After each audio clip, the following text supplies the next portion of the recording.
Olá, pessoal, tudo bem? Meu nome é Yuri Ribeiro, sou coordenador do time de educação da Sejunta e bem-vindo a mais um Sejunta Cast, o seu episódio de tecnologia e educação. Hoje, minha companheira de bancada aqui, Esther. Olá, Esther, tudo bem? Conta aí pra gente qual a sua expectativa pro episódio de hoje. Vamos lá! Oi, gente, tudo bem? Meu nome é Esterol, sou pedagoga, faço parte do time de educação da Sejunta, divido a bancada com o Yuri. Hoje a gente tem um episódio que a gente vai falar de programação, um assunto que hoje está muito latente e é muito importante. Temos duas pessoas muito especiais conosco, mas eu não vou dar spoiler, vou deixar elas se apresentarem. Vou passar primeiro para o Rodrigo e depois a Nina também. Rodrigo, fica à vontade. Obrigado. Oi, gente, meu nome é Rodrigo Malato, eu sou coordenador de pensamento computacional na Escola Móbil em São Paulo e é um prazer estar aqui, muito obrigado pelo convite. Nina. Gente, agradecer, tô super feliz de estar aqui com vocês, prazer, meu nome é Karina, mas podem me chamar de Nina. Eu sou mentora de UI UX Design na Apple Developer Academy lá da PUC Rio, mas eu sou formada em ciência da computação, então fiz essa migração de computação para design, tô um pouquinho nos dois universos e crio conteúdo nas redes sociais no Nina Talks, então por isso que a maioria das pessoas me conhece como Nina. Bacana, bacana. E hoje, a gente se reuniu para falar com um tema que está super em alta e importante também a gente poder ter um espaço para debater, que é leve a programação para os seus alunos. E para a gente, começar aqui essa curiosidade do mundo da programação com vocês, queria trazer essa pergunta primeiro para a Nina, depois para o Rodrigo. Como que vocês iniciaram nesse mundo da programação? Então, tem essa questão de, nossa, comecei com 13 anos, falo, não, gente, eu comecei na faculdade. Mas foi um incentivo muito dos meus pais, assim. Meu pai fez ciência da computação, meu irmão estava fazendo engenharia da computação quando eu estava no ensino médio. Minha mãe, ela fez biologia, mas ela trabalhou na mesma empresa de tecnologia que meu pai, que foi a Digital, né? Que a galera que é mais dos anos 90 sabe muito, e Digital estava sempre na minha vida. E aí, quando eu estava escolhendo minha graduação, eu falei, cara, o que eu faço? E meus pais me incentivaram muito a ir para esse universo de tecnologia. Eu falei, isso que eu vou fazer. Então, eu comecei engenharia da computação. E aí, depois, acabei trocando para ciência e tal. Mas aí é uma pauta para outro momento. E aí, eu entrei no universo de computação. E eu cheguei lá pronta para aprender a programar na faculdade. E aí, eu esbarrei com um bando de gente na minha turma que já tinha feito curso técnico, já tinha aprendido no colégio. Eu falei, gente, será que eu tinha que ter aprendido isso antes de entrar na faculdade? Então, para mim, foi um baque muito grande. Primeiro, de ser uma das pouquíssimas meninas na turma e também de saber muito menos que todo mundo ali. Mas aí eu falei, não, é isso que eu quero, eu vou conseguir. Fui aprendendo, fui ali de forma autodidata. Eu morava na biblioteca e aí eu acabei continuando aí nesse universo e me formando em computação. Que legal esse seu relato. A gente não combinou, viu, pessoal? Mas a minha vida, quando eu iniciei em programação, foi parecido com o relato que você trouxe, porque eu fiz uma faculdade de análise e desenvolvimento de sistemas e não gostei porque eu falava, não, esse mundo não é para mim. E aí eu fui entendendo mais com o tempo e aí entendendo como aquilo fazia parte do meu dia a dia, como podia, por exemplo, trazer para a sala de aula. Então, a gente vai explorar mais sobre isso. Rô, fica à vontade. Bom, a minha história, eu vou contar duas histórias, talvez. Primeiro, eu comecei na educação, não com tecnologia, com nada disso, eu comecei com educação física. Mas eu, desde pequeno, o meu pai vendia computadores, ele vendia Macintosh, foi um dos primeiros aqui a vender Macintosh. Então, eu sempre tive computador em casa, desde bem pequeno, quando ninguém tinha. E acabei me tornando, assim, o helpdesk da família. Aquela que você entende, né? Clássico. Menino da informática, né? Então, eu sempre tive uma facilidade, assim, com tecnologias em geral, mas eu não acho que foi isso. Eu entrei na escola, tal, continuei ajudando as pessoas, sendo uma referência, e achei uma oportunidade de trabalhar com tecnologia educacional, que na época foi bem interessante como consultor de tecnologia educacional. Mas até aí, não tem nada de programação, aí é tecnologia ainda, né? E nisso você já era adulto? Já era adulto, eu também não tive nenhum contato enquanto criança. Eu me encantei mesmo com a programação, depois de adulto, entrei na tecnologia educacional e senti a necessidade de ter uma formação. Aí eu fui fazer ciência da computação. E aí que eu tive contato também. E me encantei demais e enxerguei uma oportunidade de crescimento. Eu sempre gostei das coisas mais diferentes, assim. Então, a coisa mais improvável que eu poderia fazer, eu fazia. Aquela aula de, sei lá. vamos fazer uma aula de dança, então vamos fazer capoeira, vamos fazer. Então, era uma coisa altamente improvável para mim. Mas quando eu fiz, eu vi aquilo como uma possibilidade, assim, de crescimento tão grande, assim, de pensamento. Era tão organizador aquilo para mim, organizador das ideias, que eu me encantei e aprofundei e tô até hoje. Tô até hoje estudando, não só programação, mas como a programação pode ajudar as crianças e qualquer idade, enfim, a pensar melhor. E me parece que é algo quase que geracional, né? Assim, pelo menos o relato que a gente tem aqui na mesa são pessoas que iniciaram uma área e depois foi se descobrindo com programação. Acho que até é o seu caso, né, Té? Pra mim também. Na verdade, eu sou pedagoga, então eu tava até comentando com o Rodrigo. Eu atuava em sala de aula, mas eu sempre gostei de tecnologia. Eu era aquela pessoa, me ajuda aqui com uma planilha. E eu ia lá ajudar o pessoal, né? E daí eu fiz um curso que chama Pensamento Computacional para Professores. E esse curso teve um impacto muito grande que eu falei, nossa, acho que eu gosto disso aí. Aprendi um pouquinho de Python. E aí fui me encantando, acabei, né, começando a trabalhar na Sejunta. E aí aqui a gente tem um trabalho, uma possibilidade muito forte de pensar a programação para escolas, né? E, assim, eu gosto muito disso, de entender um pouco de código. Não sou desenvolvedora, né? Não tenho um amplo, mas eu gosto de brincar. Eu acho que o código, inclusive, me ajudou muito a melhorar o meu próprio pensamento lógico, criativo.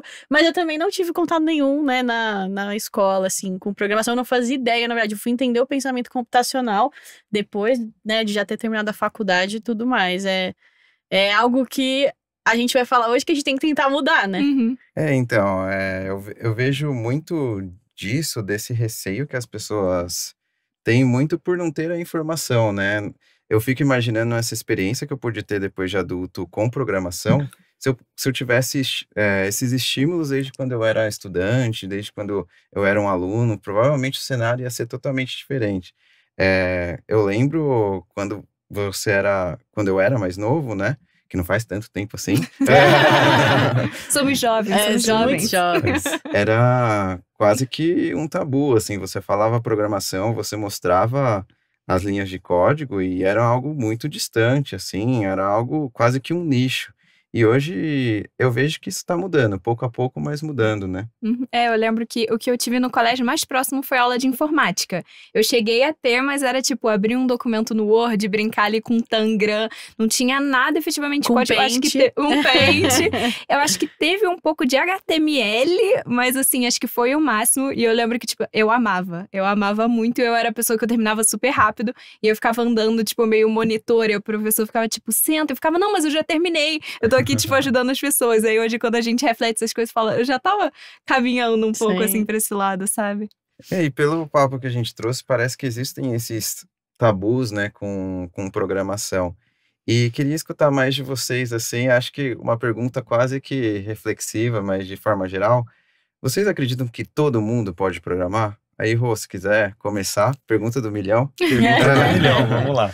Com certeza, a resposta direta, assim, com certeza. Hoje em dia, inclusive através da programação, desenvolveu-se várias soluções. Então, a escada, que antes era um degrau muito grande, né? Você entrar na programação era muito difícil, porque aquelas letrinhas no fundo preto. Hoje, a gente tem muitos degraus para se chegar até lá.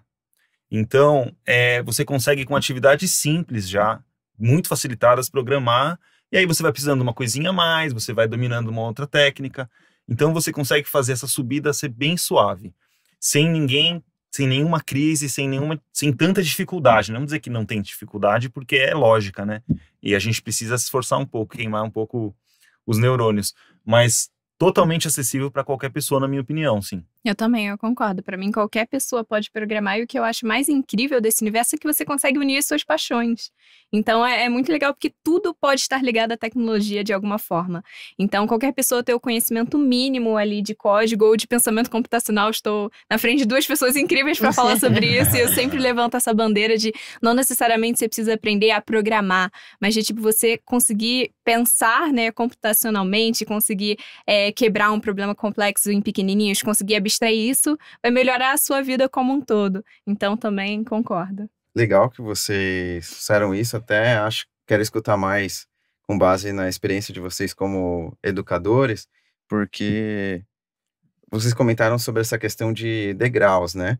Então eu imagino que isso quer dizer que não tem idade. E sendo mais explícito, provavelmente uma criança ali, pensando até em anos iniciais, acredito que ela possa iniciar com programação.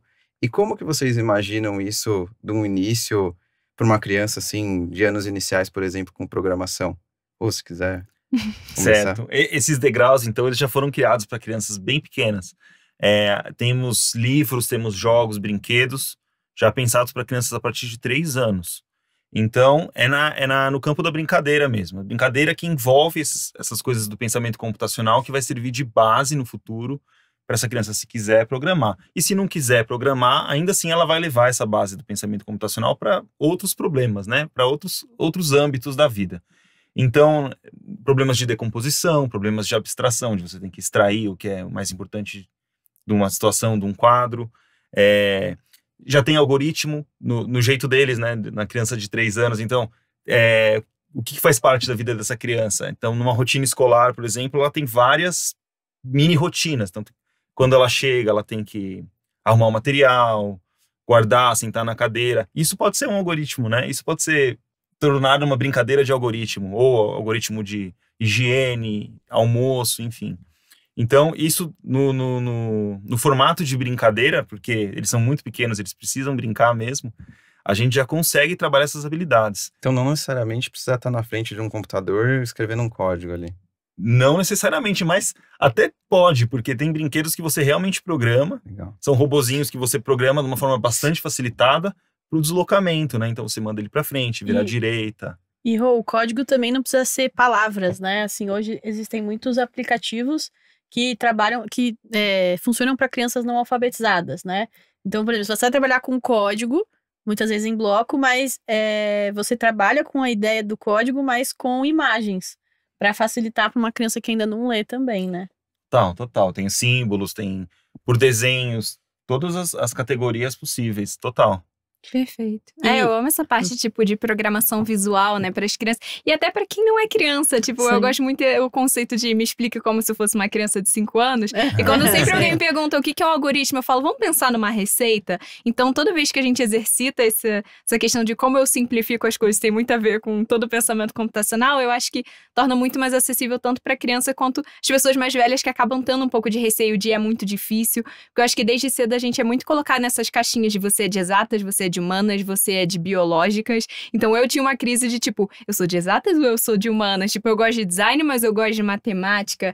E aí eu sempre tentava me encaixar ali. E aí eu enxergo na programação essa questão de ser muito multidisciplinar, interdisciplinar. Eu conseguir unir essas paixões, trabalhar junto com elas. E eu consigo trabalhar junto com um outro professor de biologia, por exemplo, e trazer para o universo de tecnologia. Então por isso que eu gosto muito disso, de a gente estimular desde cedo e não só com um computador, né, mas fisicamente. Tipo, eu falo, até eu fiz computação na faculdade, fiquei os primeiros semestres só programando no papel. A lógica, fazendo Tableau, etc. Os primeiros códigos era tudo papel. Então, não necessariamente você não tem ali os recursos físicos, algo, né, mais caro, etc. Você pode começar ali com coisas mais físicas e não digitais, né? E acho que uma coisa que sempre me ajuda a pensar em algoritmo, acho que pro telespectador que talvez esteja ouvindo a gente não tenha tanta familiaridade, é que o algoritmo ele é uma sequência finita de passos para você resolver ou criar alguma ação. Então, uma receita, por exemplo, você vai ter que seguir uma ordem para você fazer um bolo ou, sei lá, o que você quiser fazer, né? Por isso que o Rodrigo também falou que a rotina de uma criança ela é um algoritmo, porque ela tem que seguir aquela sequência todos os dias de forma contínua, né? E aí, a Nina trouxe um ponto que eu acho muito importante.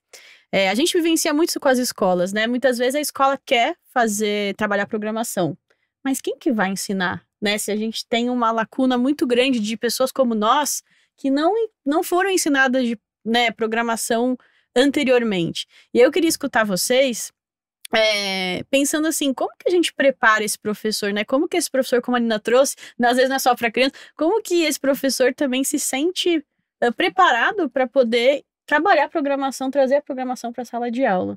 E aí pode começar hoje. Eu acho que você enfrentou mais esses desafios. Bom, acho que um bom primeiro passo é o professor reconhecer o que ele já está fazendo e nem sabia. Muitas dessas habilidades da lógica por trás, como a decomposição mesmo, como o algoritmo. O professor escreve na lousa já a rotina. O professor já faz muitas dessas coisas. Às vezes você vai no banheiro e tá lá colado. Passar a pasta de dente na escova. Já tem lá um algoritmo. Então, existe talvez essa imagem de que é difícil. Então, acho que o primeiro passo é mostrar que muita coisa ele já sabe, ele já faz. E com essas brincadeiras mais simples, se ele conseguir enxergar o potencial dessas brincadeiras, que são coisas extremamente fáceis para um professor, qualquer professor, ele começa a entender que não tem a ver com aquela coisa das letrinhas no computador. Não nesse momento, pelo menos, né? Se ele quiser mais para frente, pode vir a ter. Mas são brincadeiras extremamente simples. Ele só precisa ter o contato, precisa de alguém talvez para mostrar, para ajudá-lo a conhecer o que de fato pode ser o ensino de programação. Acho que no momento que ele conhece isso, ele entende que não é nenhum bicho de 7 cabeças, não. Uhum. Eu acho que só complementar, concordo 100%, é isso de a gente passar para as pessoas de que tecnologia é um meio e não um fim. Né, de qual objetivo você quer chegar, o que você quer construir de solução, qual é esse projeto, enfim, o que você quer fazer ali, os alunos chegar resolver um desafio de uma forma divertida. A programação pode ser um meio de se atingir esse objetivo. E como que a gente faz? Estudando e buscando o que a gente precisa aprender para tornar isso realidade. Então, tornar esse processo de aprendizado muito mais divertido e mais leve, eu acho que ajuda muito o processo para todo mundo, né? Demais. E queria te escutar mais, Nina, no sentido que você falou da programação ser de uma forma multidisciplinar, mas também de trabalhar essas partes de competências socioemocionais. Você citou, por exemplo, se divertir, trabalhar em grupo, questão de ser resiliente. Nossa, porque não é fácil, haja né? resiliência. Quando você falou socioemocional, eu falei, resiliência, com código, com certeza. Então, queria te escutar mais sobre, além de trabalhar, por exemplo, aspectos técnicos, como que a programação também apoia para trabalhar essas competências socioemocionais? Acho que até falar um pouco da minha experiência agora que eu comecei como mentora na Apple Academy. Eu fui aluna em 2016, agora em 2023 voltei como mentora. Falei, não, a gente vai focar em ensinar design, programação, e eu falo, gente, o que eu mais trato ali dentro são as questões socioemocionais dos alunos, deles entenderem que eles são capazes, de como que eles se preparam para o mercado, de como eles encaram esses desafios, de como eles vão atrás dessas informações, como que eles podem aprender com os outros alunos. Então, algo que eu acho muito legal lá dentro é que a gente fala mentores, mas eles são os junior learners e nós somos os senior learners. Então, a gente não é tipo os detentores do conhecimento. A gente só tem um pouco mais de vivência e a gente pode ajudar eles da melhor forma possível. Então, eu acho que é entender que tudo está conectado e que as competências técnicas, elas por si só, elas não constroem um produto. Você tem que interagir com as outras pessoas, tem que aprender com as outras pessoas, entender quais são os problemas, senão você desenvolve algo que não faz sentido no final das contas. Isso, né? É muito legal, porque normalmente, voltando quando o Yuri falou do tabu, quando a gente fala de programação, normalmente existe um estigma da personificação da pessoa que trabalha com programação. Que normalmente é uma pessoa que, então é antissocial. Então uma pessoa que fica no, com o computador trancada assim, sozinha. Exatamente. Então é muito legal quando você traz isso do trabalho socioemocional, porque mostra que, na verdade, a tecnologia tem muito do humano, né? E acho que o Rô pode complementar também, porque, na verdade, é engraçado. Quando você falou isso, eu fiquei pensando, na verdade, as crianças passam muito por isso também, né? Essa questão de, muitas vezes, não é tanto técnico e sim o socioemocional, né? É para todo mundo, né? O socioemocional. Eu vi alguém disse uma vez que as empresas contratam pelo LinkedIn e demitem pelo Facebook, né? É muito boa essa frase. Sim. E é isso, né? O socioemocional tem que ser trabalhado. Se a gente pensar assim, o que é importante hoje uma escola trabalhar? Lógico que a programação, como a Nina falou, ela não é um fim, é um meio, né? Certo? Então, na verdade, a pessoa não sabemos se a pessoa vai ser programador ou não. Só que através da programação, a gente consegue trabalhar as coisas que funcionam para qualquer área, que são socioemocionais, inclusive, né? Além das soft skills em geral. Então, quando a gente faz um trabalho em grupo, a gente aprende tudo em relação à cooperação, colaboração. Quando a gente desenvolve um produto para outra pessoa, a gente tem que ouvir outra pessoa, tem empatia. A gente consegue encaixar basicamente todas as soft skills de alguma forma, trabalhar elas com a programação. Porque a programação, você pode programar qualquer coisa. ela pode ser interdisciplinar com qualquer coisa. Você pode fazer uma solução voltada para o estudo de ciências, para matemática, pode adicionar um grande socioemocional, tudo cabe nela e é uma ferramenta poderosa para trabalhar essas coisas. Você comentando, até lembrei de um projeto que eu participei com alunos do Fundamental 2. E aí eles tinham que construir um aplicativo simples assim, mas que apoiassem os alunos principalmente da educação infantil. Então tivessem ali palavras, os sons, questões nesse sentido. E a primeira coisa que eles realizaram no planejamento foi entrevistar as professoras.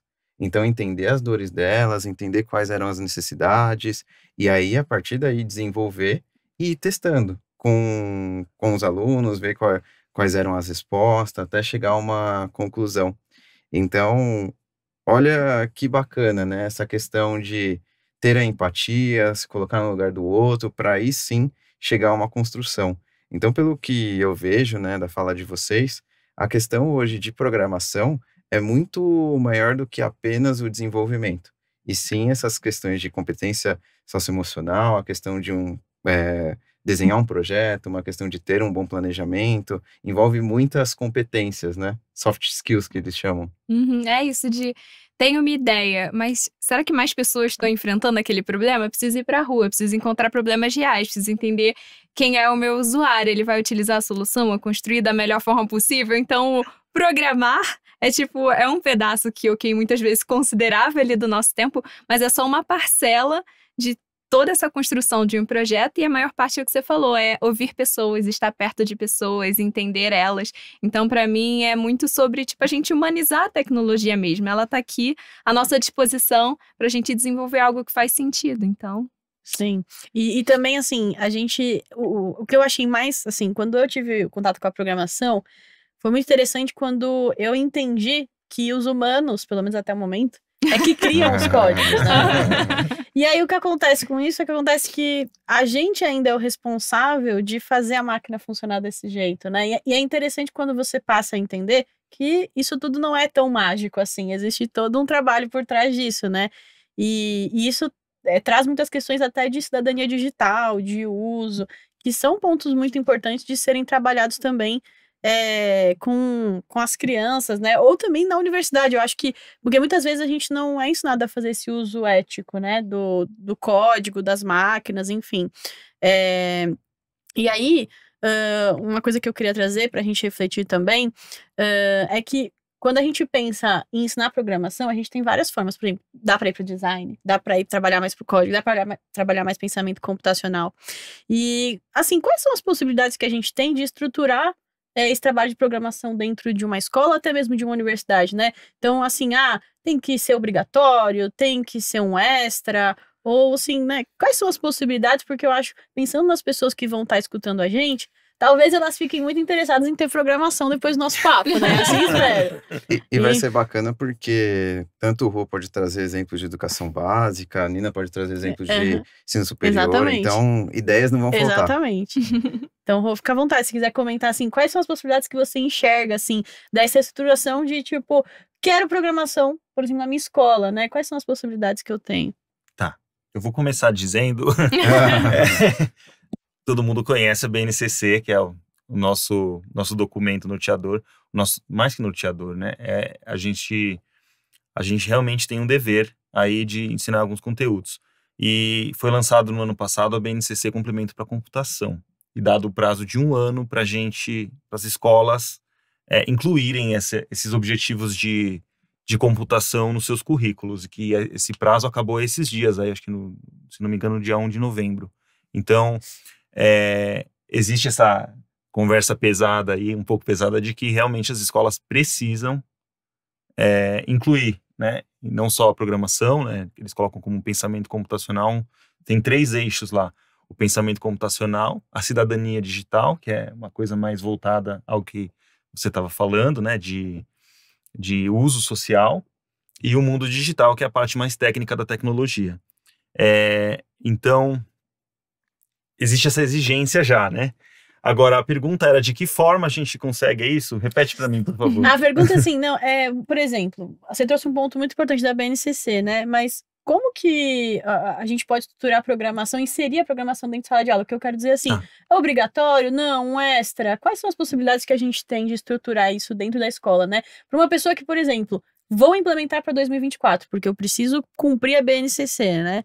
E entender quais são os formatos possíveis. Todos são formatos possíveis, né? Talvez seja até uma boa ideia, se havendo tempo, inserir como algo extra, porque os professores vão precisar de um tempo para treinar, ou a escola vai precisar contratar profissionais, vai precisar se organizar para estar pronta para isso, né? Então, algumas escolas sim dão no contraturno, né? No pós, mas outras escolas dão como uma matéria, tem a matéria lá de, não sei, o que seria informática, né? Essa palavra não é usada há muito tempo, mas... Mas tem de pensamento computacional, disciplina maker, tudo isso. Existe essa possibilidade e existe também, o que a Nina mencionou, que é estar diluído nas matérias, né? Ser uma coisa que se alia a outra matéria de uma forma mais interdisciplinar. Então, as disciplinas podem dividir essa demanda e um pouco trabalhar um pouquinho em cada lugar. Então, matemática adota um pouco, ciências adota um pouco, todas elas podem inserir alguma coisa de pensamento computacional, de cidadania, e isso ficar diluído no currículo. São todas formas válidas, lembrando que em algum ponto tem que aparecer. Aí, nesse dia, não vai dar para ser no contraturno. Pelo que você comentou, assim, são diversos modelos de implementação que a escola pode ter. Desde mais disruptivos, igual você comentou, de colocar dentro de diferentes disciplinas, até de formas mesmo que você pode colocar como uma disciplina extra, um itinerário formativo, né, de forma diferenciada ali. Então, isso são exemplos interessantes. Acredito que o gestor que esteja escutando do outro lado está anotando tudo ali, mas a gente também tem exemplos muito legais ali de ensino superior, igual a Nina comentou ali da Academy. E eu sei que lá eles têm alguns modelos bem interessantes ali de como eles estimulam os alunos. Sim, já rolou um pouco o movimento de, quando eu entrei na faculdade em 2015, todas as engenharias já eram obrigadas a fazer 2 matérias de programação. Aí era o surto da galera. Tipo, meu Deus, eu entrei pra fazer civil, tem que aprender programação, mas acho que depois a galera entende o valor disso, né? E aí eu vi que as matérias, algumas disciplinas de design tem programação para designers, então é legal que tem tipo um foco maior para o que isso vai ser aplicável para você. E eu já vi pessoas de outros cursos completamente diferentes pegando como matérias eletivas. Então é legal que a gente tá rolando já esse movimento das pessoas reconhecerem que saber o básico de computação ou ter alguma disciplina de pensamento computacional é muito legal. E eu sou super fã de programas como a Academy, porque a gente tem uma metodologia que veio da Apple, que é o CBL, que é o Challenge Based Learning, muito parecido com Project Based Learning, e a gente traz alunos de todos os cursos, e a gente ensina realmente isso à base de desafios, então acho que torna muito mais leve essa curva de aprendizado, a gente vai ensinando básico, a pessoa vai aprendendo conforme ela vai precisando, então acho que pode ser até uma forma dos professores aprenderem, que nem você falou, vai ter essa curva de aprendizado dos professores também, de, você tem que dar uma matéria, mas gente, eu nunca lidei com isso na vida, então como que eu aprendo e o quanto a gente tem que aprender para a gente ensinar algo para alguém, né? A partir do momento que eu comecei a ensinar, eu falo, gente, eu tenho que estudar muito mais agora para conseguir passar isso para alguém, né? E para professor deve ser desafiador você encontrar alunos ali de engenharia, química, medicina, porque são ideias de projetos totalmente diferentes, né? Super. Mas isso é uma coisa legal. Então, por exemplo, no Academy, você tem ali alunos de todos os cursos, todos assim, mas de cursos variados. Sim, a maioria acaba sendo que aplica design e computação, mas a gente tem psicólogo, a gente tem gente de cinema, a gente tem gente de química, enfim, são pessoas que falam, eu me interesso por tecnologia, é isso. Quero unir coisas diferentes. Tem uma aluna que ela é de moda e ela faz projetos, apps voltados para moda. Ela fez um recentemente voltado para brechós. Então é muito legal que a gente começa a expandir um pouco mais de tecnologia para pessoal de tecnologia e pessoas diferentes trazendo ideias diferentes. A gente trouxe recentemente a galera de como é que fala? Biomedicina, e eles adoraram, a gente ficou, gente, venham pra cá, venham aprender a programar, a gente consegue unir com outras pessoas e com certeza vocês têm vários problemas que vocês conseguem resolver através de tecnologia e a gente só consegue saber que eles existem tendo contato com vocês, então vamos nos aproximar, vamos puxar essas pessoas pra perto, né? Essa ideia de ensino superior é muito interessante também de agregar a educação básica, porque é muito legal escutar que você tem alunos de moda, de engenharia, estruturando um projeto junto. Então, imagina se na educação básica a gente tem, por exemplo, um curso extra que a gente consegue abrir para alunos do primeiro, segundo e terceiro ano do ensino médio, que provavelmente numa grade de horário comum não iriam ter essa oportunidade. Então, eles iriam poder trocar, aprender com anos diferentes, né? E aí também estimular o que a gente falou das competências socioemocionais. Por exemplo, né, uma ação que a gente vê acontecendo muito são clubes de programação. Então, acho que o Rodrigo trouxe muito bem. Às vezes quando você vai implementar logo de cara, você colocar dentro da grade curricular obrigatória, às vezes é um pouco desafiador, porque a gente sabe que tem uma carga horária que você precisa cumprir. Então, às vezes você criar um clube de programação que vai trazer muita ideia que a Nina trouxe. E eu acho que essa ideia é muito importante para a gente quebrar estigmas, né? Foi o que a gente estava falando no começo. Quando eu tenho uma sala onde, por exemplo, eu tenho uma aluna de moda, um psicólogo, um engenheiro trabalhando juntos em um projeto de programação, eu trago uma diversidade maior e quebro estigmas, né? Assim como se a gente fizer um clube de programação no contraturno, né? Então, você pode ter lá diferentes faixas etárias, diferentes interesses trabalhando em conjunto. Então, isso é bem bacana e é uma forma também de começar a implementar a programação dentro da escola, né? E a Nina tocou em outro ponto bacana também sobre a aprendizagem baseada em projetos. Então, pelo que me parece, as metas, assim, dos estudantes que você tem é muito mais do que uma nota, e sim construção de projetos, né? Queria que você contasse um pouco mais. Sim, porque lá meio que funciona como se fosse um estágio. Eu tenho minha liberdade poética de falar que é tipo uma aceleradora de carreira, né? Eles ficam com a gente durante 2 anos e não tem nota. Tipo, a gente vai fazendo os acompanhamentos, a gente vê se as pessoas estão vindo nos horários, né, pré-definidos, se eles estão tocando os projetos, mas é para ser algo muito mais leve a gente fazer esse acompanhamento. Então, a gente define quais vão ser os critérios, né, se vai ser um tema específico, vocês têm que desenvolver algo voltado para saúde ou para algo voltado para social, enfim. E a gente vai auxiliando eles nesse sentido. Então, quais tecnologias? Vocês querem fazer um mapa, então vocês têm que aprender MapKit. O que vocês precisam de auxílio? Quais ferramentas vocês podem utilizar? Ou a gente quer criar uma lista, então talvez, enfim, precisa aprender SwiftUI, precisa aprender SpriteKit. E aí vai aprendendo conforme eles vão precisando. Eu acho que também torna muito mais leve, mas também é uma galera que tem uma maturidade maior de não preciso de nota. Sim. Que aí já é um papo à parte também, né? Com certeza. Mas eu acho que o Rô também pode trazer, assim, que a aprendizagem baseada em desafios ou em projetos também pode funcionar muito bem dentro da escola, assim, né? Não sei se você quer compartilhar alguma experiência, porque eu sei que hoje, às vezes não é uma implementação de todo o currículo, mas tem professores, às vezes, que criam projetos específicos baseados nessa metodologia, né? A metodologia, ela ajuda a motivar. Às vezes tem nota, algumas escolas têm nota, algumas escolas não, para esse tipo de atividade. Mas com certeza, a partir do momento que a pessoa, independente da idade, tem um propósito, tá construindo alguma coisa, e alguma coisa com um propósito, que assim, que vai ajudar a outra pessoa, ou ela mesma, isso já é motivante, já é uma motivação intrínseca natural que já aparece ali. Além de outros fatores, elas estarem numa comunidade, né? Elas estarem trabalhando juntas ali, o estilista, o psicólogo. Esse senso de comunidade também ajuda. E com certeza essas coisas só alavancam o desenvolvimento. E falando de educação básica, Rô, eu sei que uma das coisas assim que até as famílias pedem essa estimulação é do tipo, eu quero ver o meu filho programando, né? Então, eu imagino que demonstrar esses projetos que vocês acabaram construindo deve ser fundamental.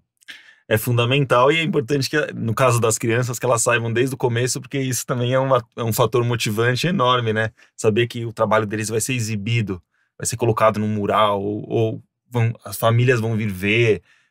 Meu pai, minha mãe, eles vão ver o meu projeto. Nossa, era a minha felicidade. Eu falo, nossa, o dia que meus pais vão vir no colégio ver o meu trabalho. Apresenta, né? Eu suei por ele, né? Ou mesmo os colegas, né? Que são pessoas muito importantes, né? Ali naquele contexto. Então, com certeza, a apresentação é um elemento fundamental. É o momento share, né? O momento de compartilhar. É fundamental no processo todo. E mais soft skills aí também. Muito, sim. E aí, aproveitando esse ponto, né? A gente falou que um dos motivadores é nota, né? Mas quando a gente pega igual esse case que a Nina trouxe pra gente, não tem nota. E pelo que você me contou, mesmo assim, os alunos se mantêm motivados por causa desse desenvolvimento dos projetos, né? Sim, que nem você comentou, é uma motivação deles de tocar um projeto de um assunto que eles gostam e que eles sabem que vai ter um resultado muito legal e que vai ser legal para o portfólio deles, que vai ter um impacto na comunidade. Isso acaba gerando um engajamento muito grande, mas a gente também vai auxiliando a gente está percebendo que a pessoa não está tão engajada. O que está acontecendo? Está muito difícil para ela está com algum problema fora daqui. Então, como que a gente consegue auxiliar para a pessoa permanecer ali focada no objetivo dela e como que a gente consegue ajudar e percorrer esse caminho. Legal. E aí, falando do perfil desses alunos, além, por exemplo, imagino que esses projetos eles possam colocar até como uma experiência do currículo. Queria que você contasse mais sobre certificações também que existem, para que eles também possam colocar dessa experiência, né, no currículo deles. Sim, eles inclusive estão fazendo uma certificação agora, eles estão estudando para fazer as certificações da Sejunta, que isso tem um peso muito grande no currículo, principalmente assim, para eles que estão começando, qualquer respaldo de que eles dominam certa tecnologia, de que eles têm algum projeto, isso é super importante para o mercado. E é legal para eles também conquistarem esse tipo de coisa, sabe? Então eles estão estudando, tem muitas certificações voltadas para Swift e a gente, né, o mercado de desenvolvimento iOS, principalmente no Brasil, tá crescendo muito e falta profissional, então é legal a gente estar sempre falando sobre isso para mais pessoas conhecerem. Eu acho que pode comentar um pouquinho mais, né, que ela é uma das aplicadoras dessas certificações Apple, né, de Swift. Sim. Dizer que eles estão nervosos, hein? Fala pra eles ficarem tranquilos. E é bacana que é um crescimento tanto para a educação básica quanto ensino superior, né? Assim, eu ia falar, né, até também contextualizando, o Swift é a linguagem da Apple, né, então a gente tem muitas linguagens de programação, que são como idiomas, né, português, inglês, alemão, então a gente tem muitas linguagens. O Swift é específica de iOS, né, embora não só a Apple utilize, né, então é usada para diversos aplicativos. E a gente tem a certificação que se chama App Development with Swift. Justamente o pessoal do Academy vai fazer. É uma certificação que é legal, ela tem 2 níveis. Então é mais básico, outro é mais avançado. E inclusive alunos do ensino médio podem fazer. Então a gente está até falando lá no começo, né, que a gente às vezes só tem contato na faculdade ou depois. Mas o legal dessa certificação é que um aluno do ensino médio pode sair com um certificado, né, internacional de que ele sabe desenvolver um aplicativo em Swift, né? Uhum. Ele pode... um acelerador de carreira, talvez, como a Nina falou, né? Então, essa certificação, ela é muito, muito legal. Uma certificação da Pearson Certiport com a Apple. Você falou, né, sobre Swift, falar de Swift no Brasil, não tem como... Você pesquisa no Google, aparece o nome da Nina, né? Então, Nina, até queria te escutar um pouquinho mais, porque de Swift, né, o concurso ali que a gente tem, né, o reconhecimento mais famoso é o de Swift Student Challenge, e sei que você é igual ao Brasil, assim, pentacampeã, né? Então, e queria que você contasse um pouquinho o que é o Swift Student Challenge, e também a sua história, né? Que é muito legal porque conta sobre os pontos de frustração, resiliência e depois as conquistas. Então, para quem não conhece, até falar aqui, é que todo ano acontece a WWDC, que é a Worldwide Developers Conference, que é a conferência da Apple todo ano de lançamento de sistemas operacionais, APIs, bibliotecas. É uma conferência voltada principalmente para os desenvolvedores, tem palestras de design também. E aí, uma das formas de você participar da conferência é participando desse Swift Student Challenge. Então, é a forma que eles encontraram de incentivar estudantes do mundo inteiro e reconhecê-los pelo trabalho que eles estão fazendo, né? De exatamente isso, levar a programação para cada vez pessoas mais novas terem um contato, para não serem que nem eu, que só tiveram ali na faculdade. Então, essa competição você tem em torno ali de 3 semanas para desenvolver um aplicativo por conta própria. Então, fazer toda a parte de programação, toda a parte de design, ali a partir de 13 anos.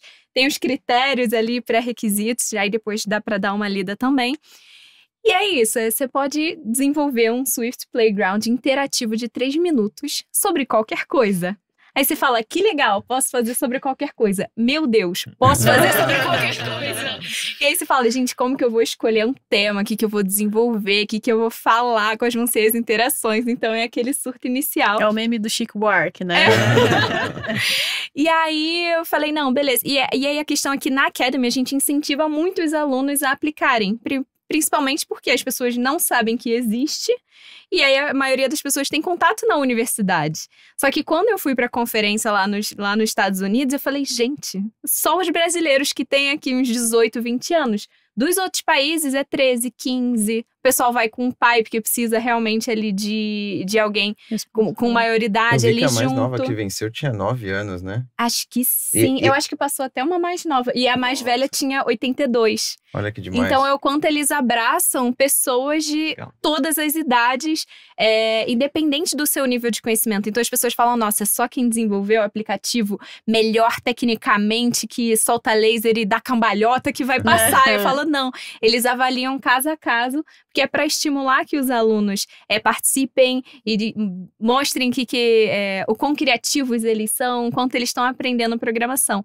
E aí são escolhidos 350 alunos do mundo e são premiados. Aí, pré-pandemia, os 350 eram convidados para ir para a conferência lá na Califórnia da WWDC.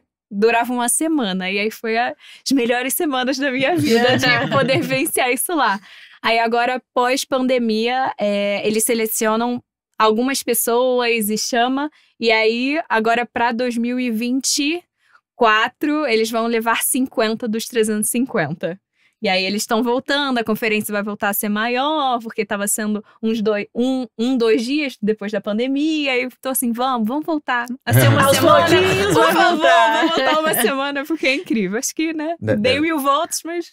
Deve ser uma troca de experiência fantásticas, né, para os estudantes. Eu imagino lá palestras. Você chegou a conhecer o Tim Cook lá? Sim, consegui tirar uma selfie com ele. Tipo, eu vi que ele estava passando. Foi o momento que ele tirou foto com todos os alunos. E eu falei, você é estratégica. Brasileira, porque, né? Não, brasileira. Todo mundo amontoado. Eu falei, gente, eu não vou conseguir lutar com esse bando de gente. Entrar lá no meio e conseguir tirar uma foto com ele. Aí eu vi os staffs, a galera da produção fazendo uma fila. Todo mundo dando a mãozinha pra ele sair. Eu falei, eu vou... ao caminho ao contrário, vou ficar no meio dos staffs, que ele vai sair por aqui, eu vou tirar foto com ele. Aí eu fiquei mó tempão assim, com o celular, tirando, eu falei, ele tá vindo. Aí quando ele tava passando, eu, hey Tim, selfie! Aí ele, yes! Aí eu tirei foto com ele passando. Falei, nossa, não precisei me empurrar com ninguém, e tirei minha selfie com ele. Sozinha ainda, sem aquela multidão, eu né? falei, nossa, a gente dá um jeitinho brasileiro, né? E a parte que eu queria que você comentasse é porque você não passou de primeira, né? Isso. Então isso é legal porque... E hoje, né, conquistou, enfim, encontrou aí que é uma carreira que você gosta muito. Então eu queria que você contasse desse início desafiador. Sim, eu gosto sempre de falar, eu falo, gente, eu não passei de primeira e eu não tenho vergonha de falar isso, eu quero que mais pessoas saibam para elas tentarem de novo. Então eu mandei pela primeira vez em 2016, não passei. Falei, gente, mas o que eu posso fazer aqui para ser aprovada? Então deixa eu ver os projetos dos outros alunos, o pessoal coloca no YouTube, coloca no GitHub, e eu fui entendendo, e eu via que muitas pessoas, utilizavam tecnologia como fim, de mostrar que eles dominavam certa tecnologia. Falei, e se eu não fizer isso, usar a tecnologia como meio e construir um storytelling interessante, mostrar alguma coisa que eu gosto e usar a tecnologia que eu achar que melhor se encaixa com isso. Então, vou focar ali na experiência do meu usuário, né? Eu quero que os olhos do avaliador brilhem de certa forma e ele entenda por que esse tema é muito importante para mim. E aí, em 2017, recebi o meu primeiro sim. Eu falei, nossa, que legal. Eu falei, eu que tô duvidando tanto de mim mesma, eu achava que eu tava atrasada em relação a todo mundo na faculdade, porque eu cheguei depois, de uma das maiores empresas de tecnologia, acreditou no meu trabalho e disse que ele é bom. Eu falei, foi o maior boost de confiança da minha vida. Por isso que eu falo, gente, tenta, participa de todas as oportunidades que vier na sua frente, ou não, você já tem. Participa de um hackathon, participa de um grupo de robótica, um clube de programação. Você vai se desenvolver. Então, assim, eu sou super adepta de, gente, só vai, tá em dúvida, só vai. Muito bom, assim, acho que esse relato é muito importante, até porque, assim, a resiliência, né? Você vai ter que ter resiliência e sem falar que a oportunidade de também você tá em outro país com, né, muitos outros estudantes que estão passando pelo mesmo que você, né? Pela mesma emoção, pelos mesmos desafios. Eu acho que, assim, que a gente possa ter cada vez mais gente jovem lá, representando o Brasil, né? Não, e acho que o legal da Academy foi que a gente tinha essa comunidade durante essas 3 semanas, todo mundo se ajudava. E eu falo, a escola pode fornecer isso para os alunos também, de um ajuda o outro, tem um professor auxiliando ali também, porque são poucos os que eu conheço que estavam ali solitários, programaram sozinhos, daí você tem que ser muito resiliente. Então, você ter pessoas ali para te ajudarem, te auxiliarem. Eu tô com um bug aqui, só que alguém vem e te ajuda. E alguém precisa de ajuda de um asset, uma imagenzinha específica, e você vai lá e ajuda também. Eu acho que torna também todo o processo e todo o produto final, assim, muito mais rico, sabe? A comunidade ajuda muito, né? E como é Muito. importante no seu relato, esse mindset de crescimento mesmo, de não ter essa coisa, eu sou bom nisso, eu sou ruim naquilo. Não, eu vou lá, eu vou tentar e e eu sei que se não der, eu vou tentar de novo. E eu vou aprender, porque eu posso aprender e vai dar tudo certo, né? É que nem você falou, só vai, né? Quando você se joga. Exatamente, só isso, vai. você não ter medo de se desafiar, né? E às vezes também, até por ser um campeonato internacional, né? Assim, não é campeonato, mas um desafio internacional. Às vezes também gera um receio, né? E assim, existem, na verdade, esse é o, né, da Apple, Swift Student Challenge, mas a gente sabe que para robótica e tal também existem muitos, né? Assim, e muitas vezes é um momento que o adolescente, o jovem vai ficar apreensivo, né? Ai, meu Deus, será que meu trabalho vai ser validado ou não? Mas tem que ir, né? Exato, eu nunca achei na minha vida que eu iria ganhar um negócio desse, entendeu? E entender que também você não passar não significa que o seu projeto não é bom. Sim. É só mais um aprendizado, você teve ali a oportunidade de submeter, pode ser que você tenha ali, né, uma confirmação e tal, mas se não, você aprendeu muito, é que nem você participar de um hackathon. Você não ficar no primeiro lugar não significa que você não produziu algo incrível, que você não aprendeu com aquilo. Então é isso, participa das oportunidades que tem, abraça, é a melhor coisa que você pode fazer por você. Eu fico imaginando aqui, deve ter muito gestor nos escutando e falando, tá, tô convencido, programação é importante, eu preciso Meus trabalhar. alunos vão pro Swift Eles vão aplicar. Eu entendi que trabalha habilidades do futuro, que também trabalha questões socioemocionais, mas a pergunta que eu queria trazer para vocês agora, entendendo também de educação básica e ensino superior, é como iniciar?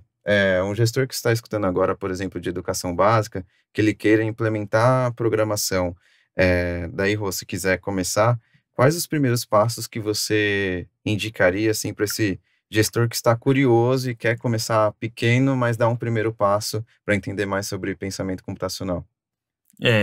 Eu começaria com a parte humana antes da parte dos equipamentos, porque muitas vezes as escolas vão atrás do equipamento e realmente o equipamento ajuda demais, mas depois você coloca um humano que opera de outra forma, então a gente tem que ter um plano, né?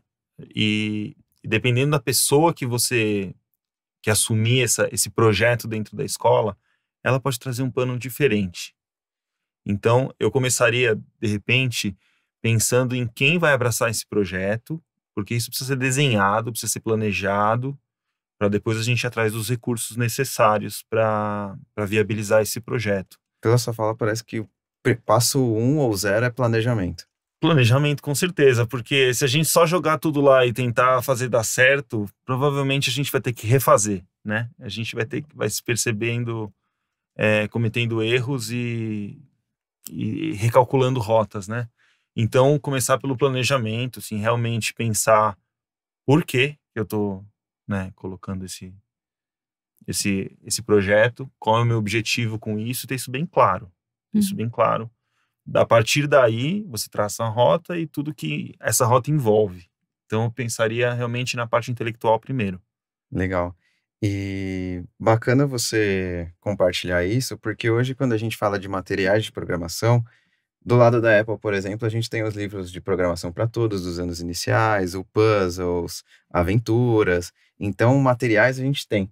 A gente precisa entender como aplicar. Quem vai aplicar, qual o professor que está motivado, será que a gente tem que contratar esse profissional? Ou trazer, por exemplo, o profissional que eu tenho aqui muito bom, o professor de educação física, designer, a pedagoga, porque às vezes essa solução pode estar dentro de casa. Então, realizar esse planejamento entre as lideranças para aí sim dar esse primeiro passo. Mas é uma dica legal, né? Que esses materiais já estão disponíveis e são gratuitos. Esses materiais muitas vezes ajudam demais também para quem está meio perdido, porque eles trazem essa solução completa. O material da Apple e alguns outros, eles dão as ferramentas, eles dão o passo a passo. Então, para quem está começando, assim, e às vezes nem para quem está começando, se isso for bem trabalhado, é um material riquíssimo, né? Então, é um ótimo norteador, principalmente para quem está nessa situação de querer começar e não saber como, né? Sim. E acho que é uma dica também, assim, pelo know-how que a gente tem de algumas escolas que a gente acompanha, quando você vai escolher a pessoa que vai ensinar, preze pelo pedagógico. O que eu quero dizer com isso, né? A gente já vivenciou casos de escolas que escolheram uma pessoa que tinha um conhecimento técnico extremamente profundo, mas nunca tinha dado aula. E aí ela tinha muito conhecimento técnico, mas ao mesmo tempo ela teve uma dificuldade de ensinar, porque foi o que a Arina falou um pouco atrás, ela falou, nossa, quando eu vou ensinar eu tenho que estudar muito mais, né, assim, é outro processo. E assim, esses materiais da Apple, outros materiais, eles ensinam pessoas que não sabem programar a programar. Então, qualquer pessoa pode programar, né? Eu concordo. Ensinar é uma tarefa dificílima. Mais difícil do que programação. Não, eu tô vivendo isso na pele. Eu acho que eu só iria complementar em relação a... Eu acredito que a gente pode sempre aprender com as experiências dos outros. Então, se tiveram outras escolas, e com certeza tem, que passaram por esse processo, por que não aprender com elas? Por que não conversar com elas? Entender quais foram as dificuldades, como que eles passaram? Porque eles capinaram o mato ali um pouquinho antes para tornar mais fácil da gente passar. Então, isso de recursos disponíveis, materiais, depoimento de outras escolas, como que eles fizeram. Acho que aproximar essas comunidades, né, essas escolas diferentes e uma aprender com a outra, eu acho que também é um caminho super legal, porque elas já passaram ali pelo mesmo, de alguma forma, você com certeza vai ter como aproveitar ali um pouco do conhecimento, né? E Nina, com base nessa sua expertise, você acredita que o cenário em questão de planejamento é parecido tanto para a educação básica quanto ao ensino superior? Eu acredito que sim, porque a gente tem que fazer esse planejamento de o que a gente precisa cumprir, o que a gente precisa passar para os alunos, como que a gente vai fazer isso, quais vão ser as pessoas envolvidas. Então, acho que é um trabalho muito extenso e que é muito incomum entre tanto ensino básico quanto ensino superior. Eu acho que tem, inclusive, mais desafios no ensino básico de como que você vai engajar uma criança, de como você entende as necessidades de cada um, porque eu acho que elas estão ainda se descobrindo muito. Eu acho que, no meu caso, as pessoas elas já estão com uma maturidade maior, então fica mais fácil de comunicar e elas entenderem por que elas estão estudando aquilo. E acho que quando a criança é muito nova, é uma forma completamente diferente de você abordar, trazer mais a brincadeira de uma forma diferente. Então, é um desafio, eu acho que maior, assim. E também uma dica é que existem estudos que apoiam também para esse planejamento. Dando um exemplo desses estudos, existe um estudo do Fórum Econômico Mundial que ele traz as principais habilidades do futuro, né? Ele cita até 2025 e lá aparece resiliência, solução de problemas complexos, trabalho em equipe, e tudo isso dá para a gente trazer diferentes ferramentas, igual agora aparece muito forte inteligência artificial, outras que dá para a gente trazer também a questão de criatividade, e por que não programação? Então, por que não pensar num passo zero? As competências socioemocionais, o trabalho multidisciplinar que a gente citou, e aí sim a gente consegue trazer tudo em conjunto, também a programação. Não sei se faz sentido, Rô. Eu acho que programação é um dos... Sim, tá como o 8º. Programação, uma das habilidades em alta. Eu tô com o iPad aqui pra esse, mas... eu também consultando. Eu fui falando, o pessoal já pegou. Mas se você olhar, é até um questionamento de programação. As outras 14 conseguem se encaixar dentro, né? Se pensar... Pensamento analítico, tudo a ver com programação. Pensamento analítico resolução de problemas. Resolução de problemas é total, é isso, né? O pensamento computacional é uma metodologia de resolução de problemas. Pensamento crítico, criatividade, resiliência, raciocínio lógico. Quantas dessas, se não todas, não cabem dentro, né? Uhum. Tem até um outro dado que também é do Fórum Econômico Mundial, que eu acho muito curioso, que ele diz que cerca de 65% das crianças que hoje estão no ensino básico vão atuar em profissões que ainda não existem. Então, quanto é importante a gente ensinar as pessoas a aprender, né? Não é só a época que é medicina, advocacia, direito, aí e As tal, clássicas, engenharia, né? as clássicas, e são esses os caminhos possíveis. Cada vez mais profissões, cada vez mais coisas ligadas à tecnologia, mas ao mesmo tempo a pessoas, experiência, como que a gente prepara essas crianças para o futuro da melhor forma possível, trabalhando resiliência, pensamento lógico, que é mais aprendizagem ativa, porque o mundo tá numa mudança, assim, extrema, né? Então... E no mundo incerto, a gente só tem habilidades absolutamente flexíveis, né? Que podem ser aplicadas em qualquer contexto.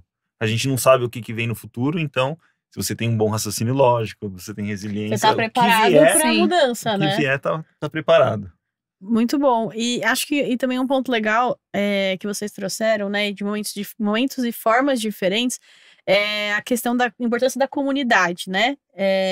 E aí é legal porque também reforçando que dentro dos materiais da Apple a gente tem formas de buscar o apoio da comunidade. Então, a Apple tem o site Apple Education Community, né? O próprio nome já traz, né, consigo essa ideia de comunidade.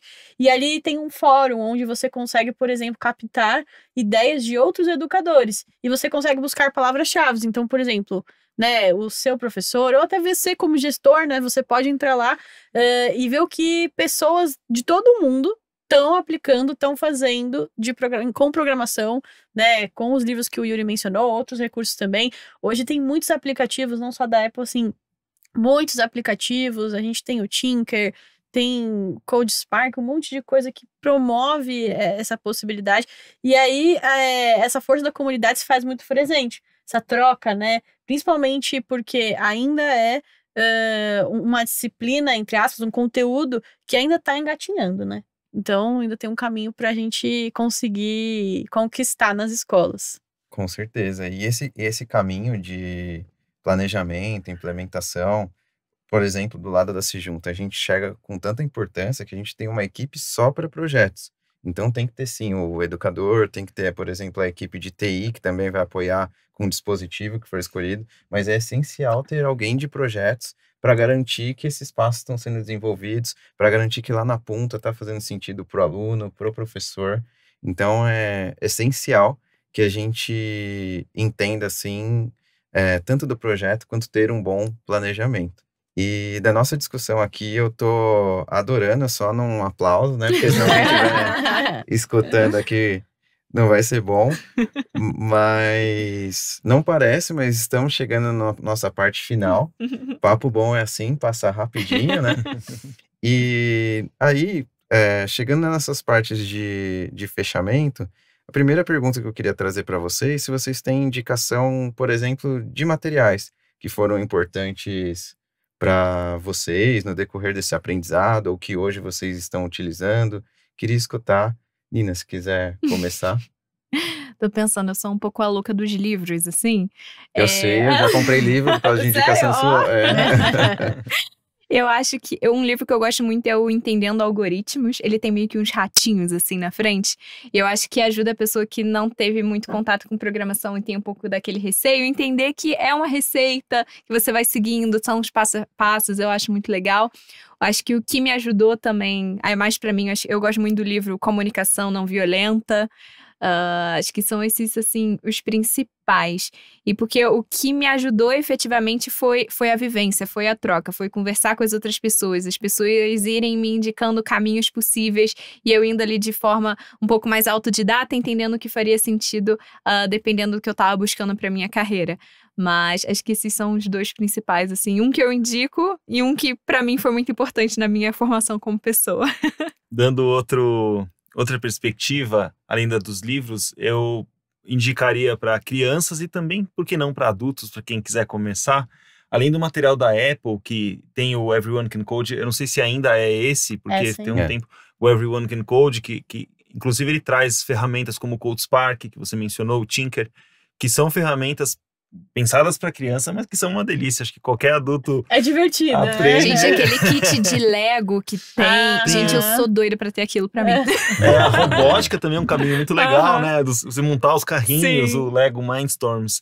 Mas tem também o Code.org, que é uma ferramenta Olha, bem ótimo. famosa e é gratuita também. Você cadastra lá, tem várias trilhas, várias... Então, assim, online, como vocês todos falaram, a comunidade se apoia muito, porque todo mundo passa por perrengue quando tá aprendendo programação. Sei. Então tem sempre, se você pesquisar, tem uma forte comunidade te apoiando. E também tem as ferramentas todas que a própria programação nos proporciona, né? Que eles criam para facilitar uma meta, uma meta facilitada. Sim. Então, eu sugeriria o Code.org como um site, um recurso interessante para sua escola ou para você mesmo implementar. E o CodeSpark é uma ferramenta muito bacana também para crianças e adultos. Show. Eu também tenho indicações, né? Eu comentei que eu comprei um livro por causa de indicação da Nina. Foi o livro inspirado como criar produtos de tecnologia que os clientes amam. Então ele traz ali alguns cases de sucesso de Big Techs que funcionam para startups, por exemplo. E é muito legal para quem estiver pensando em como estruturar um projeto. Então, para gestores, eu vejo que é um livro que funciona muito bem. É um livro, assim, de cabeceira, é um livro que você lê, volta. Então, estou gostando bastante. Vejo que essa é uma boa dica para gestor. E para professores e alunos, eu indico também o canal da Nina, né, gente? Obrigada. Me sigam lá. Então, não deixem lá de seguir. Tem muita dica legal, tanto de material quanto também aprendizados. Então, queria passar essas dicas. Não, e a gente não combinou, mas eu ia dar uma dica que é sigam pessoas, assim, sigam nas redes pessoas que são referência, né? Eu vou dar depois uma dica de recurso também, que eu acho que é bem legal, mas para mim mudou muito quando eu comecei a seguir pessoas que são referências nessa área, né? Comecei a me interessar um pouco por isso, né? De mulheres na computação e tudo mais, e aí eu comecei a seguir algumas que são referências, né? Então, eu acho que isso é bem legal porque existe muita troca nas redes, né? Canal do YouTube, Instagram, próprio TikTok, hoje um monte de coisa, né? Então, enfim, compartilhe dessa dica. Tem muita gente legal pra gente seguir, como a Nina, né? Mas tem muita gente legal, assim, pra gente seguir. Tem a própria Nina da Hora, a Camila Chute, muita gente que faz material muito legal dentro da internet. E aí, uma outra dica pra mim, assim, Google Colab, né? O Google Colab foi um grande amigo meu quando eu queria testar código, né? Então, pra quem tá começando, entra lá, tenta digitar o código, ele vai rodar, funciona em qualquer dispositivo, né? Computador, iPad, celular, então ele é ótimo. E você brinca, você testa, você erra, você acerta, testa resiliência. Então é divertido também brincar lá no Google Colab. E Boa, é isso. Vou mandar mais uma aqui só para fechar. Opa, Quem não conhece, saideira. o Scratch, vocês já devem ter escutado falar. O Scratch é uma ferramenta fantástica, porque é só brincadeira, né? Ele tem aquela ideologia do Lego, né? Quando você pega o Lego para brincar, você não necessariamente você tem um objetivo. Você começa a conectar peças e ver o que sai, né? Deixa eu colocar aqui, deixa eu adicionar aquilo. E o Scratch é bem isso. São pedacinhos de programação que você compõe um programa maior, com os bloquinhos conectando. Você cria ali uma solução super acessível para crianças. Tem o Scratch Junior para os menores, que é um aplicativo, e o Scratch, a partir do 3º ano, que é um site. Então, pesquisem aí que vale a pena também. Vou dar mais uma dica também.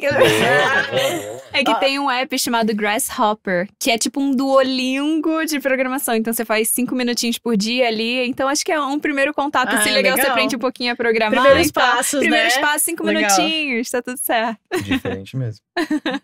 Boa. Então, gente, já sabem, né? Sigam a Se Junta nas redes sociais. Sigam também a Nina Talks nas redes sociais, que lá vão ter sempre dicas assim. Grande maioria das dicas que a gente passou são apps ou sites gratuitos. Então, fiquem super à vontade ali de seguir a gente, que sempre vamos trazer novidades. E aí, né, a parte que o pessoal tá pedindo, né, vocês não vão escapar, que é da pergunta surpresa. Ai, meu Não Deus. foi essa, tá? Eu achei que já era essa. Eu já tava aqui, ó, passei pelo teste. Então, ó, a gente vai passar a pergunta surpresa, aí vocês vão poder pensar um pouquinho, daí a gente vem pra parte do resumo. Nossa. Então, Té, se você quiser trazer a pergunta, fica à vontade. Vou trazer. É uma pergunta assim, vocês vão ver, tranquila, mas é divertida. Então, assim, se ensinar programação fosse um algoritmo, quais seriam os principais bugs que você poderia ter? E aí, se você tiver alguma dica para resolver esse bug, né? Então, vocês podem ir pensando e a gente vai pro resumo. Isso mesmo, Té. Fica à vontade aí. Se liga, gente, que é hora da revisão. Hora da revisão. Vamos ver se a gente vai tirar nota 10, né? Mas a gente começou conversando sobre a experiência de cada um dentro do mundo da programação. E aí, acho que é legal resgatar que a gente chegou à conclusão que todo mundo teve contato um pouco tarde, né? A gente tem que tentar mudar isso. Mas, ao mesmo tempo, logo em seguida, a gente também trouxe que todo mundo pode programar. Então, você que está escutando a gente, você pode programar, né? Todo mundo da sua escola pode programar, da sua faculdade, enfim. Isso é um ponto muito importante.